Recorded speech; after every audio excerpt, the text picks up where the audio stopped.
이삭 와처라고 하는 대단히 유명한 영국 교회 목사님이 계십니다.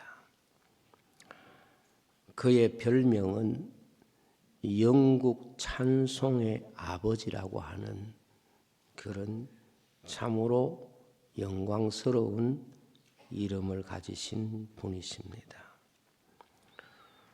그는 1674년도에 태어나서 한평생 동안 찬송가를 만들고 그 찬송가를 교회에 보급하는 그러한 삶을 살았기 때문에 그의 생을 영국 교회 찬송의 아버지라 그렇게 영광스러운 이름을 붙여주게 됐습니다.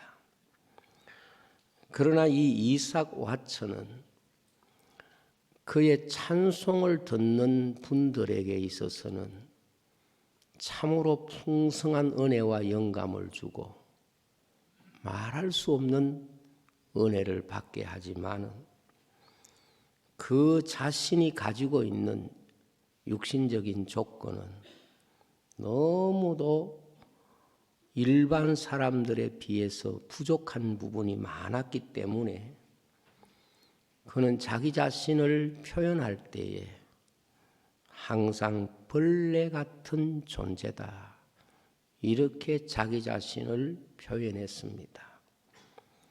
그것은 그가 겸손했기 때문에 자기 자신을 벌레라고 그렇게 표현하기보다는 실질적으로 그가 마음에 자기 자신을 느꼈던 정서감이 바로 다른 사람과는 비교할 수 없이 육체적으로 너무도 떨어진 그의 열등감이 자기 자신을 그렇게 표현하게 했습니다.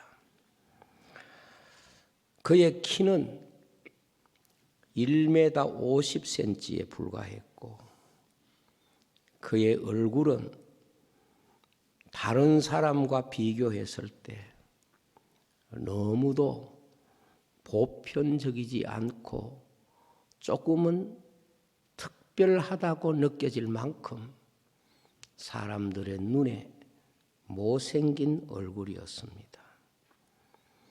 거기다가 그의 피부는 병이 든 것처럼 언제나 창백했고 그의 눈은 매우 그의 얼굴에 비해서 작았습니다. 그래서 그는 그의 외모를 가지고는 어찌 보면 다른 사람에게 호감을 줄 수 없다는 그런 열등감을 가지고 산 사람입니다. 이러한 자신에 대한 열등감으로 가득했던 그가 어느 날 성경을 깊이 묵상하는 가운데 예수님께서 바로 자기 자신을 위하여 십자가에서 피 흘리고 죽으셨다는 사실을 영적 체험을 통하여 깨닫게 됩니다. 그 순간 그는 어떻게 사람에게조차도 멸시받고 무시받는 자기 자신을 위해서 하나님의 아들이신 예수님이 십자가에서 죽으셨을까? 이것이 그의 내면에서 체험되면서 그 순간 그는 통곡하고 회개하면서 예수님을 진정 자기 자신의 구주로 영접하게 되었습니다.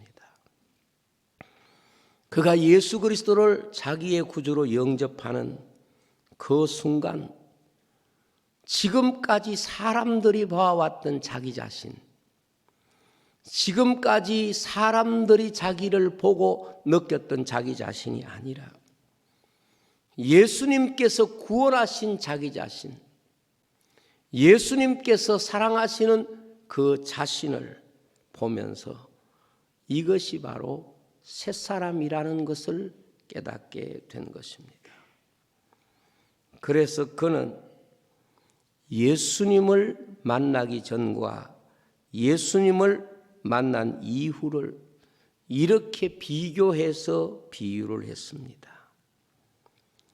애벌레로 있을 때와 애벌레가 나비가 되어 공중으로 훨훨 날아다니는 것으로 이 두 가지 자기의 모습을 비교를 했습니다. 그래서 자기 자신이 예수 안에서 과거의 자기 자신, 그것은 마치 애벌레로 땅 속에서 썩은 거름더미 속에서 멸시받고 무시당했던 바로 그 자신의 모습에서 나비가 되어서 누구도 경험하지 못하고 볼 수 없는 높은 곳에서 세상을 보면서 감사하고 자유를 누리는 그런 자기 자신으로 다시 한번 자기 자신의 모습을 발견하게 된 것입니다. 그러면서 인생이 대부분의 사람들은 자기 자신을 흙 속에 거름더미 속에 냄새나는 곳에서 자기 자신밖에 보지 못하고 예수님을 우리가 진정 만났을 때에 우리는 과거에 보지 못했던 세계, 과거에 알지 못했던 그 기쁨과 행복을 누리게 된다는 사실을 비유를 통하여 언제나 이야기를 했습니다. 그래서 그는 자기가 경험한 이 놀라운 예수 그리스도의 십자가의 은혜를 그 한평생 동안 자신의 재능을 따라 찬송 속에서 그 예수님의 십자가를 노래하고 증거하고 그 십자가를 자랑하기로 작정했던 것입니다. 우리는 자연 속에서 벌레가 나비가 되는 과정을 상식적으로 잘 알고 있습니다. 그런데 우리가 알고 있는 것은 그저 생물학적인 어떤 애벌레가 나비가 되어가는 과정만 알지 그 과정 속에서 내 자신의 모습이 보여지는 것은 별로 경험하지 못했을 것입니다. 여러분, 벌레가 나비가 되는 과정을 보면 같은 존재인데 전혀 다른 존재로 바꾸어집니다. 벌레는 우리가 일반적으로 사용하는 표현처럼 보기에 징그럽고 가까이 하기 싫은 이런 모습을 가지고 있습니다. 그래서 우리가 보기 싫은 것을 볼 때 벌레 보듯 한다는 말이 있고 우리가 수용할 수 없는 것을 경험하게 될 때 벌레 씹듯 한다는 그런 표현을 하는 것이 바로 그런 이유입니다. 우리가 매미를 보더라도 쉽게 이해할 수가 있습니다. 매미는 굼벵이로 있을 때에 썩은 풀이나 냄새나는 땅 속에서 살아갑니다. 굼벵이는 평균 한 7년 정도의 생활을 굼벵이로 살아갑니다. 그 속에 사는 모든 과정은 결코 하늘을 날거나 다른 세계를 경험하거나 다른 소리를 경험할 수는 없는 그야말로 살아있는 것이 전부인 상태가 바로 굼벵이입니다. 어찌 보면 굼벵이의 모습은 이 이삭 와처의 경험처럼 예수님 만나기 전에 육에 속한 인생의 삶과 너무도 닮아 있다는 것을 우리가 알 수가 있습니다. 그런데 신비하게도 굼벵이의 껍질과 몸이 나누어지는 시간이 옵니다. 분명히 껍질과 그 몸은 하나였는데 그 껍질과 몸이 분리되는 시간이 옵니다. 마치 인간이 육신의 몸을 벗는 것과 같고 그 껍질은 인간의 무덤과 너무도 닮아 있다는 생각을 할 수가 있습니다. 그 껍질 속에 생명인데 새로운 생명으로 바꿔지는 겁니다. 생명인데 다른 생명으로 변화가 일어나는 것입니다. 그리고 껍질을 깨고 그 안에서 전혀 다른 생명으로 나오는 것입니다. 이전과는 비교할 수 없는 모습, 이전과는 비교할 수 없는 삶의 방식, 이전과는 비교할 수 없는 노래소리를 하고, 그리고 이전과는 비교할 수 없는 것을 보고 이전과는 비교할 수 없는 세계를 경험하는 것입니다. 사실 이것은 예수 그리스도를 만난 인생이 자기 자신의 삶에서 느껴야 되는 그런 감격일 것입니다.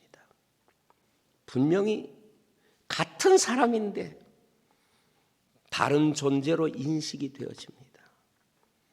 성도가 예수님을 만나면서 비교할 수 있는 가장 중요한 경계는 예수님만이 나를 다른 인생이 되게 하고 다른 신분이 되게 하고 다른 삶이 되게 하고 다른 것을 바라보게 하고 다른 것을 노래하게 하고 다른 것을 경험하게 하는 이 놀라운 은혜를 우리가 믿음 생활을 통하여 경험을 하게 되는 것입니다. 이삭 왓슨은 예수님을 만나기 전과 예수님을 만난 이후를 이런 비유를 통하여 자신이 받은 은혜를 감격해하고 그리고 나서 자신에게 일어난 이 놀라운 은혜를 자기 일생을 다 바쳐서 자신이 할 수 있는 가장 놀라운 재능인 찬송을 통하여 고백했던 것입니다. 이 이삭 왓츠의 이 놀라운 예수 그리스도를 만난 기쁨을 자신의 재능인 찬양을 통하여 고백하게 되었을 때에 많은 사람들이 이삭 왓츠의 그 찬송을 부르면서 이삭 왓츠가 경험했던 바로 그 두 가지 삶, 두 가지 인생, 두 가지 소망, 그것을 찬송을 통하여 자기의 경험으로 경험하게 되는 것을 보게 되는 것입니다. 그래서 그가 받은 은혜는 자신의 모습을 보는 것으로 끝나는 것이 아니라 그가 받은 이 은혜로 고백된 찬송은 많은 사람들이 자기 자신을 보게 하는 놀라운 신앙의 고백으로 불려지게 된 것입니다. 이삭 왓츠의 신앙 고백은 분명히 그분만의 이야기가 아니라 그가 만든 찬송을 통하여 그와 같은 놀라운 사역과 믿음의 고백들이 이어지게 됩니다.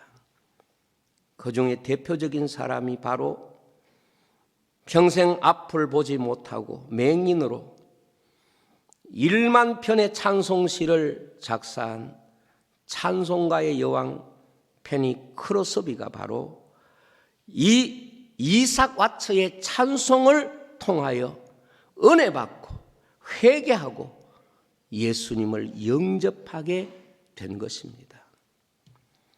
그녀는 이삭 왓츠의 찬송 중에서 마지막 소절에 나오는 가사 몸밖에 드릴 것 없어 이 몸 바칩니다.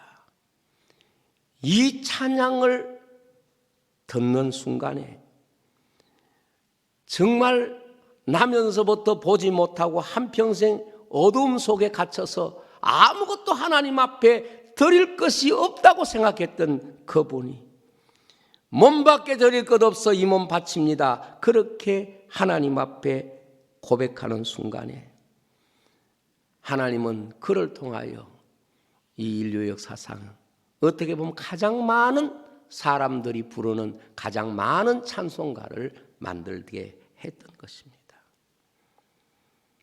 이삭와처의 한 사람의 진정한 주님을 향한 고백은 그 고백을 만나는 많은 사람에게 동일하게 주님을 향한 헌신을 고백하게 만드는 능력과 권세가 있었습니다. 우리가 이분을 통하여 하나 깨닫게 되는 것이 무엇인고 하면 하나님이 한 사람에게 주시는 은혜는 결코 그 한 사람만의 것이 아니라는 것입니다. 그 사람을 통하여 주신 은혜는 그 사람이 그 은혜를 진정으로 하나님 앞에 드려 헌신하게 되면 그 은혜가 많은 사람들의 은혜가 되고 많은 사람들이 그 은혜를 공유하게 되면서 진정으로 하나님이 은혜를 주신 열매들이 그렇게 나타나게 된다 하는 것입니다. 우리가 성경 말씀을 보면 하나님이 어떤 한 사람에게 은혜를 주실 때에 은혜를 받은 그 사람 한 사람을 위하여 은혜를 주신 적은 없다는 것입니다. 단지 한 사람만을 위하여 은혜로 받아지고 그것이 나에게만 필요한 은혜라고 생각한다면 그 은혜는 아직 하나님으로부터 받은 은혜일 수가 없습니다. 우리가 받은 은혜는 나 한 사람만의 은혜가 될 수가 없습니다. 우리가 받은 은혜는 내 한 사람만의 것으로 소유될 수는 없는 것입니다. 성경에 은혜 받은 모든 사람들을 보면 하나님이 그들에게 주신 그 은혜가 그들 한 사람만의 은혜가 아니라 정말 그 사람을 통하여 그들이 받았던 수많은 은혜들을 함께 나누는 이런 과정이 은혜를 진정으로 받은 사람들에게 반드시 나타났습니다. 성경의 노아, 아브라함, 요셉, 모세, 사무엘, 다윗, 엘리야, 그리고 신약의 제자들 바울, 제가 지금 이름을 부른 이분들은 성경에서 가장 큰 하나님의 은혜를 받았던 사람들의 대표들입니다. 이분들 가운데 누가 자신이 받았던 그 은혜를 자기 하나의 은혜로 사용하고 하나의 은혜로 끝난 사람이 한 사람도 있습니까? 아무도 없습니다.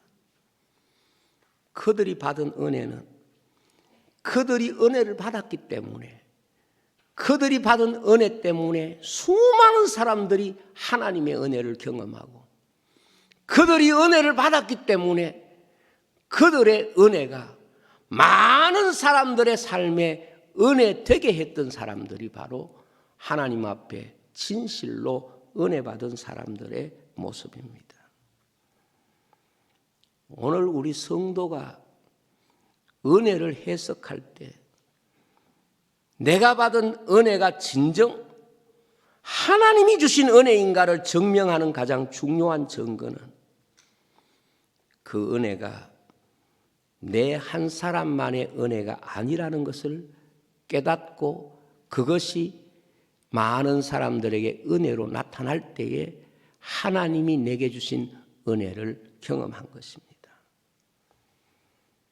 교회나 가정이나 개인에게나 똑같이 적용되는 영적인 원리가 되는 것입니다. 이것은 감사도 마찬가지입니다. 성경에 하나님께서 우리에게 은혜와 복을 주실 때에 감사가 그 한 사람만의 감사로 그친다고 하면 그 감사는 아직 진정한 감사가 아닙니다. 우리가 잘 아는 대로 9사람의 나병 환자가 그 귀한 감사가 자기 하나에게서 그치면 이미 예수님 앞에서는 감사하는 인생은 아닌 것입니다. 부자와 나사로 이야기에서 부자 한 사람의 감사가 되고 자기 가정만의 감사로 그친다면 그는 아직까지도 감사를 발견하지 못한 사람이고 감사의 은혜를 누리지 못하는 사람이에요. 그의 감사가 진정 감사가 되려고 하면 나사로와 함께 감사할 수 있는 감사가 돼야, 다른 사람과 함께 할 수 있는 감사가 되어야 그것이 진짜 감사를 발견한 것입니다. 부자 청년이 모든 것을 다 가지고 계명을 지켰다고 하더라도 자기에게 주어진 것이 자기 하나만을 위한 것일 때는 주님과 상관없는 사람이고 하나님 나라와 상관없는 사람이라는 것을 주님이 말씀을 하셨습니다. 오늘 말씀은 히스기야 시대에 이스라엘에서 일어났던 놀라운 부흥 현장을 마치 중계를 보듯이 말씀을 통하여 우리가 보고 있습니다.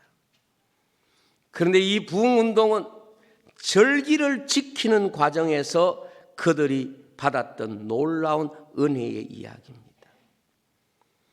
이 부흥운동의 특징이 무엇인고 하면 그들이 하나님의 은혜를 함께 나누었다는 겁니다. 하나님의 은혜를 함께 나누었기 때문에 그들은 감당할 수 없는 하나님의 놀라운 역사의 증인들이 된 것입니다. 한 사람만으로는 이 은혜가 경험되지 못합니다. 왜냐하면 이 모든 은혜는 함께 은혜를 공유할 때에 비로소 체험되어지는 은혜이기 때문에 그렇습니다. 오늘 말씀을 제가 한 번 더 읽겠습니다. 30장 25절로 27절에 봅니다. 유다 온 회중과 제사장들과 레위 사람들과 이스라엘에서 온 모든 회중과 이스라엘 땅에서 나온 나그네들, 북쪽 이스라엘이지요. 유다에 사는 나그네들, 남쪽 유다의 백성이지요. 다 즐거워하였으므로 예루살렘에 큰 기쁨이 있었으니 이스라엘 왕 다윗의 아들 솔로몬 때부터 이러한 기쁨이 예루살렘에 없었더라. 그때 제사장들과 레위 사람들이 일어나서 백성을 위하여 축복하였으니 그 소리가 하늘에 들리고 그 기도가 여호와의 거룩한 처소 하늘에 이르렀더라. 그렇게 말합니다. 그렇습니다. 왜 하나님께서 절기를 다 함께 하는 것으로 만드셨을까요? 절기에는 모든 이스라엘 백성들이 어디에 흩어져도 살든 다 함께 모여서 그들이 함께 즐겨야 그것이 절기였습니다. 이게 바로 이스라엘이 절기를 지키면서 하나님 앞에 보여드려야 할 신앙 고백이고 함께 누릴 수 있는 은혜라는 것을 알 수가 있습니다. 우리가 성경을 보면 하나님을 향한 인생의 모습이 크게 두 가지로 나타납니다. 하나는 얼마나 깊이 하나님께 헌신하느냐 하는 부분이 있고, 다른 하나는 얼마나 함께 하나님 앞에 헌신하느냐 하는 부분입니다. 우리는 가끔 내가 하나님 앞에 깊이 헌신하면 하나님께서 내 헌신을 받으실 것이라고 생각을 할 때가 있습니다. 그렇습니다. 필요합니다.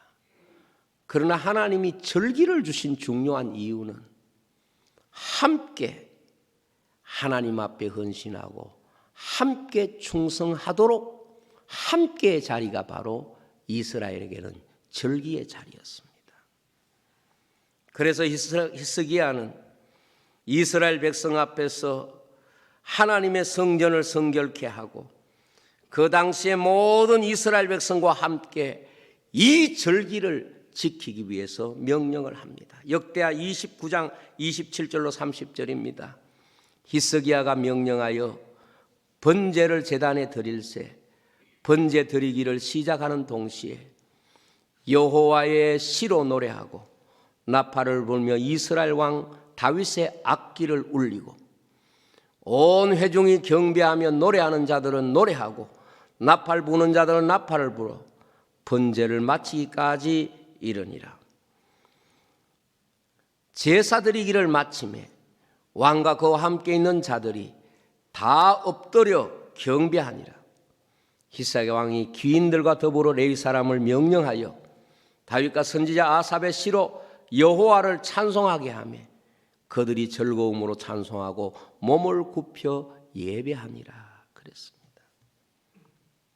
그러니까 이스라엘의 임금으로부터 모든 백성이 함께 할 때에 다윗 이후에 이러한 기쁨과 은혜가 그들에게 있은 적이 없었더라. 이렇게 말씀을 하고 있습니다. 그렇게 모여서 제사를 드리다 보니까 제물의 숫자가 너무 많아서 제사장이 그것을 다 감당할 수가 없었습니다. 이때 레위 사람들이 제사장이 하는 그 사역을 섬기게 됩니다. 그것이 바로 32절에서 34절에 나옵니다. 회중이 가져온 번제물의 수요는 수소가 70마리요 순양이 100마리요 어린 양이 200마리이니 이는 다 여호와께 번제물로 드리는 것이며 또 구별하여 드린 소가 600마리요 양이 3,000마리라. 그런데 제사장이 부족하고 그 모든 번제 짐승들의 가죽을 능히 벗기지 못하는 고로 그의 형제 레위 사람들이 그 일을 마치기까지 돕고 다른 제사장들이 성결하게 하기까지 기다렸으니 이는 레위 사람들의 성결함이 제사장들보다 성심이 있었습니다. 그렇게 말씀합니다. 무슨 말입니까? 하나님 앞에 제사 드리고 예배 드리는 이 모든 과정에도 그들이 함께 했다는 것입니다. 누구도 구경꾼이 없이 거기에 함께 도와주고 함께 함으로써 이 절기가 그들에게 있어서 놀라운 은혜의 절기가 됐는데 이제 그것이 36절에 나옵니다. 이 일이 갑자기 되었으나 하나님께서 백성을 위하여 예비하셨으므로 히스기야가 백성과 함께 더불어 기뻐하였더라 그랬습니다. 갑자기 된 일인데도 그들이 함께 할 때 하나님이 그들을 위하여 예비하셨기 때문에 임금과 백성이 함께 기뻐하였다 하는 말씀을 하고 있습니다. 여러분, 하나님이 내 가정에서 일하시기를 원하신다면, 하나님이 교회와 우리가 가지고 있는 공동체 속에서 역사하기를 원한다면 오늘 말씀과 같이 함께하는 마음을 가져야 돼요. 함께하는 자리에 하나님이 예비하신 것을 드러내시고 함께할 때에 그 예비하신 것을 함께 보는 이런 구조를 우리에게 말씀하고 있는 것입니다. 여러분, 함께가 얼마나 신비한고 하면 성경에 보면은 항상 기뻐하라 그렇게 말씀합니다. 우리 한 사람만 떼어놓고 항상 기뻐한다. 이게 사실 어려운 것이고 그렇게 되지 않습니다. 그런데 함께 감사하고 기뻐하면 나는 기쁨이 없어도 함께하는 사람의 기쁨을 공유하기 때문에 기뻐하는 거예요. 나는 아픔이 있어도 함께하는 사람의 기쁨을 함께 공유하기 때문에 항상 기뻐할 수가 있는 거예요. 부모는 너무도 힘들고 지쳐도 자식이 기뻐하면 그 자식의 기쁨을 함께 공유하기 때문에 나는 힘들어도 함께 기뻐하는 기쁨 때문에 기뻐하는 것입니다. 자식이 아프고 힘들어도 부모의 기쁨을 함께 기뻐하면 내 아픔을 넘어설 수 있는 함께의 기쁨이 내 개인의 아픔을 넘어서고 치유할 수 있다는 것입니다. 아내가 때로 힘들고 지쳐도 남편의 기쁨을 함께하면 내 아픔을 그 함께의 기쁨이 이길 수 있다는 것을 말하는 것이고, 또 남편이 때로 힘들고 지칠 때 아내의 기쁨을 함께하면 함께의 기쁨이 내 가지고 있는 삶을 이기는 기쁨이 되게 하시는 이런 은혜가 있다는 것을 말씀하는 것입니다. 그래서 하나님을 사랑하는 자, 그 뜻대로 부르심을 입은 자들에게는 합력하여 선을 이룬다 그랬어요. 합력하여 선을 이룬다는 것은 함께 할 때는 선이 되지만은 한 부분은 선이 아닐지 모르겠어요. 좋은 일이 아닐지 모르겠어요. 그러나 그 합력이라고 하는 함께를 우리가 소유하게 되면 부분까지도 다 감사가 될 수 있고 감사로 치유되는 것을 우리에게 약속하고 있는 것입니다. 그러므로 성경은 우리에게 이런 절기를 통하여 무엇을 훈련시키는가 하면 함께 즐거워하고 함께 기뻐하고 함께 감사하는 바로 이것을 우리에게 훈련시키는 것입니다. 신명기 16장 11절에 보면 너와 내 자녀와 노비와 내 성중에 있는 레위인과 및 너희 중에 있는 객과 과와 과부가 함께 내 하나님 여호와께서 너희의 이름을 두시려고 택하신 곳에서 내 하나님 여호와 앞에서 즐거워할지니라 그랬어요. 여기 즐거워할 것이 없잖아요. 가을이 되어도 감사할 일이 없지만은 감사할 수 있는 사람이 함께 감사하면 감사할 것이 없는 이 사람도 함께 감사하게 된다는 것을 말씀하고 있는 겁니다. 14절의 말씀도 보면 똑같습니다. 절기를 지킬 때에 너와 내 자녀와 노비와 성중에 거주하는 레위인과 객과 과와 과부가 함께 즐거워하라는 겁니다. 오늘 우리가 이 세상을 살 때에 함께의 즐거움이 가지고 있는 권세와 힘은 한 개인이 가지고 있는 여러 가지 문제를 극복할 수 있는 힘이 된다는 걸 말씀합니다. 그래서 여러분, 내가 힘들고 어려울 때에 내게 매이지 않고 내가 내 자신의 삶에 갇히지 않으려면 함께 즐거워하고 함께 기뻐하고 함께 감사하는 마음을 가지면 내 개인의 것들을 극복해 나갈 수 있는 것입니다. 종말이 되면 사람들은 자기 세계 속에 갇혀서 함께 즐거워할 줄 모르고 함께 기뻐할 줄 모르고 자기 자신의 것에 완전히 포로되어 버리는 것입니다. 그래서 주님께서는 이 세대를 어떻게 비유할고 피리를 불어도 춤추지 않고 애곡해도 가슴을 치지 않는다는 거예요. 함께가 없으면 거기에는 치유도 없고 회복도 없고 은혜도 없다는 겁니다. 저는 이스라엘 백성들이 너무도 개인적으로 많은 문제들을 가지고 있고 힘든 시간을 히스기야 시대에 보냈습니다. 히스기야 시대에 얼마나 많이 침략을 받고 얼마나 많이 고통을 받습니까?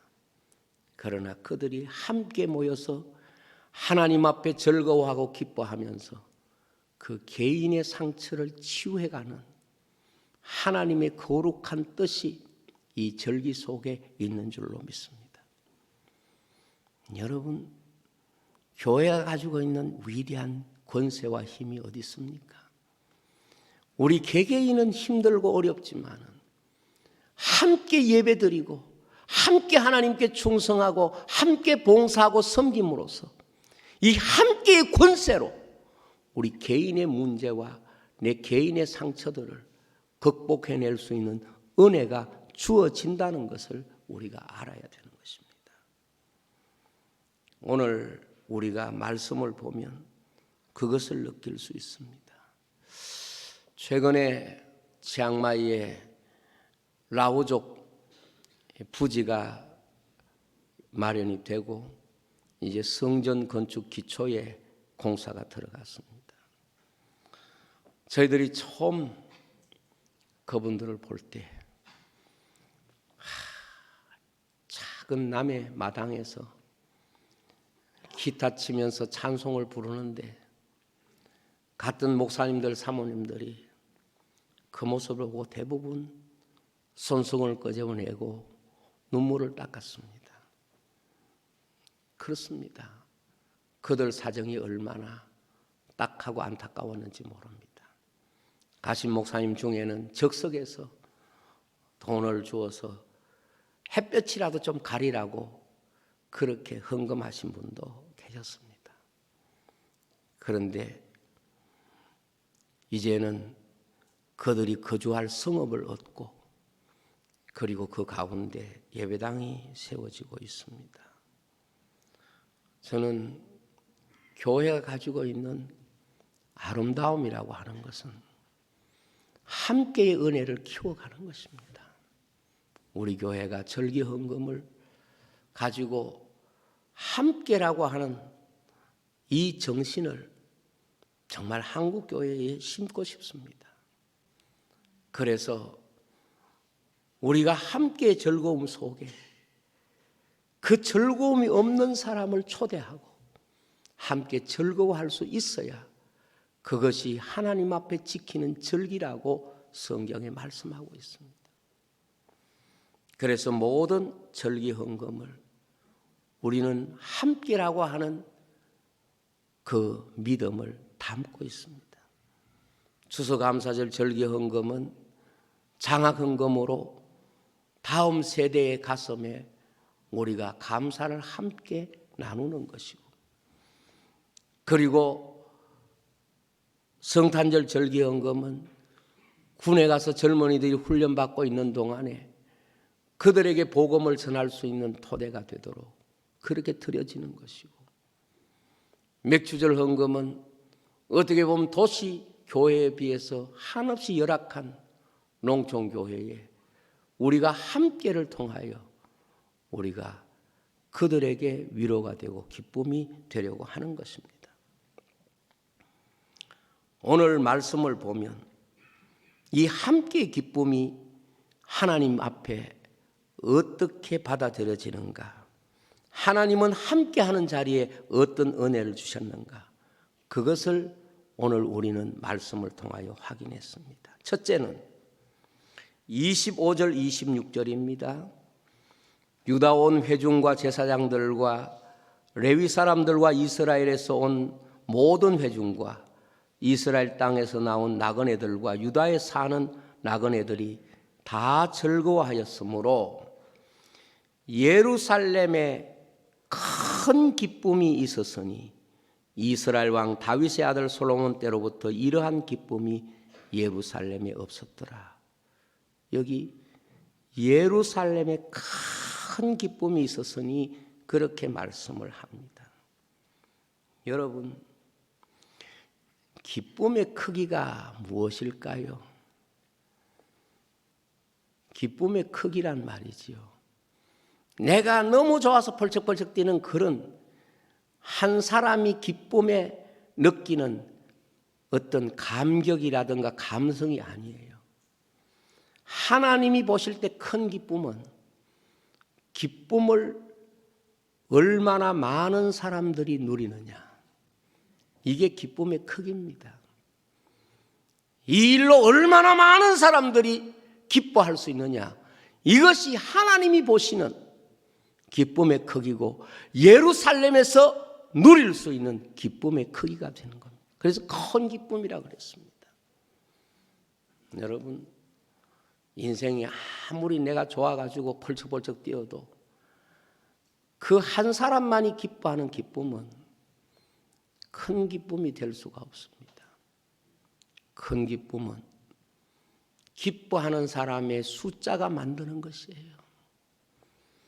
여러분들이 큰 기쁨을 누리기를 원하면 내 기쁨을 함께 나눌 수 있는 숫자를 세워보시면 이 기쁨의 크기를 우리는 영적으로 얼마든지 알 수가 있는 것입니다. 교회가 왜 교회입니까? 그리고 예루살렘 교회가 은혜 받았을 때 그들이 경험한 게 뭡니까?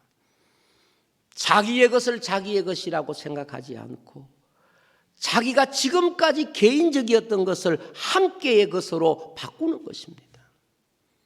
이것이 바로 하나님의 백성이 누릴 수 있는 그런 기쁨입니다. 내 개인적으로 가지고 있을 때는 내 한 사람이 기쁘지만, 그러나 누군가 그 기쁨의 자리에 기쁨을 함께 나누면 그 기쁨이 확장되고 넓어지는 것입니다. 제가 아는 어떤 분의 몸이 아팠습니다. 그래서 너무 힘들었습니다. 그런데 그분이 자기가 죽을지도 모른다, 이런 절박한 마음이 드니까 하나님 앞에 내가 해놓은 게 뭐지? 이런 생각이 들어온 거예요. 누구나 그럴 수 있지요. 내가 해놓은 게 뭐지? 이런 생각이 든 거예요. 하나님은 지금 나를 부르시면 내가 하나님 앞에 가야 되는데 하나님 앞에 설 자신이 없는 거예요. 그래서 그분이 이렇게 부탁을 했습니다. 목사님, 나 지금 하나님 불러가시면 죽는 게 겁나는 게 아니고 하나님 앞에 설 자신이 없어요. 어떻게 하면 좋을까요? 하고 자기가 이 병원에 들어가 가지고 진단 받으면 보험 드러나는 거에 부분이 나오는 게 있는데 그 절반을 선교지를 위해서 쓰겠습니다. 그런 거예요. 그래야 자기가 하나님 앞에 좀 그래도 체면이 있을 것 같다는 생각이 들어요. 그때 제가 선교지에 있는 분에게 그 돈을 드리면서 이런 이야기를 했어요. 당신들이 받는 이 돈은 그냥 돈이 아니고 생명값이다, 생명값. 이 교회가 예배 드리는 동안에는 그분의 병을 위해서 기도해 주라. 예배 때마다 뭐 고맙다 이런 소리 하지 말고 이분을 위해서 기도해 주라. 나는 기도해서 이분이 날 자신은 없었는데 여러분들이 하나님 앞에 진심으로 하나님 앞에 기도하면 하나님이 들어주실 수도 있어. 그렇게 부탁한 적이 있습니다. 여러분, 기쁨의 크기가 무엇일까요? 그것은 내가 기뻐가 막 날뛰고 그게 아니고 기쁨을 함께 하는 사람의 숫자가 기쁨의 크기인 거지요. 여러분 살면서 그걸 느끼지 않나요? 내가 함께 기쁨을 나누는 그 사람이 나중에 우리의 기쁨의 크기가 되어 있을 겁니다. 두 번째로 27절 상반절에 보면 그때의 제사장들과 레위 사람들이 일어나 백성을 위하여 축복하였으니 무엇입니까? 함께의 관계가 축복의 관계가 된다 하는 것입니다. 여러분, 함께의 관계가 축복의 관계가 됩니다. 이것은 성경에 너무너무 많이 나옵니다. 성경에 보면은 함께 할 때 하나님은 그 관계를 축복의 관계로 만드세요. 수넴 여인이 그 선지자를 자기 집에 모실 때 그 함께 하겠다고 생각했던 그 마음, 함께 하겠다고 했던 그 공간, 그것이 그 가정을 축복하게 하고 그 가정을 치유하게 하고 축복의 역사를 만드는 거예요. 사렙다 여자, 엘리야가 와가지고 지금 마지막 식량인데 그거 내 좀 달라고 그렇게 할 때 우리가 그것을 할 수 있는 마음을 쉽게 가지지 못합니다. 함께하면 관계가 축복이 된다는 걸 우리에게 보여주는 거예요. 왜 하나님께서 우리에게 함께하라고 말씀하셨는가 하면 함께할 때에 하나님은 관계에 대한 축복을 약속하고 있기 때문에 그렇습니다. 마지막 세 번째로 27절 하반절에 그 소리가 하늘에 들리고 그 기도가 여호와의 거룩한 처소 하늘에 이르렀더라. 이게 이 절기의 마침표예요. 하나님이 받으셨다는 겁니다. 함께해야 하나님이 그 기도를 받으시고 하나님이 함께해야 그 사람과 그 상황을 하나님이 받으신다는 것입니다. 저는 대한민국의 교회 모든 절기를 지키는 마음이 이 함께의 정신이 절기 속에 있을 때 하나님은 한국교회를 통하여 놀랍게 하나님의 거룩한 역사를 나타내실 것이라고 믿습니다. 함께의 기쁨, 이것이 교회의 기쁨이에요. 전에 어떤 교회가 건축을 하는데 우리 교단도 아니고 다른 교단인데 그때 그렇게 많이 헌금을 한 건 아닌데 그 교회에서 예배당을 지으면서 많이 힘들었던가 봐요. 그래서 저희 교회가 가서 헌금을 하고 이렇게 왔습니다. 그랬더니만은 얼마나 고마워하는지, 얼마나 감사한지. 우리는 맥주절 감사 헌금을 통해서 농촌교회나 이웃교회들 섬기도록 이미 준비가 되어 있으니까 어렵지 않잖아요. 그래서 섬겼는데 그 교회 헌당식 할 때 교단도 다른데 저를 초청을 했어요. 그래서 가서 있어 보니까 그 예식을 하는 중에 장로님이 나오셔서 광고하시면서 여러분 우리 교회 이름을 부르면서 고맙다. 우리에게 힘이 되어줘서 고맙다. 그런 말씀을 해주셨습니다. 그 자리에 있기 참 민망하고 부끄러운 생각이 있었습니다. 별로 많이 도와드리지도 못했는데 그러나 한 가지 우리 교회가 다른 교회와 함께 할 수 있었던 것 이것이 얼마나 큰 은혜인가 하는 것을 그때 다시 느끼게 됐습니다. 여러분 정말 큰 기쁨을 누리시길 원하면 함께의 영역을 넓히십시오. 그것이 기쁨의 크기가 되는 것입니다. 그리고 관계가 진정 축복되기를 원한다면 함께의 관계로 만드십시오. 그리고 하나님이 받으시고 응답하시는 이런 은혜를 받으려면 함께의 관계를 통하여 하나님 오늘도 역사하신다는 것을 우리가 기억해야 할 줄로 믿습니다. 이런 은혜가 절기를 지키는 우리 모두의 마음에 풍성히 나타나기를 주의 이름으로 축복을 드립니다. 기도하겠습니다.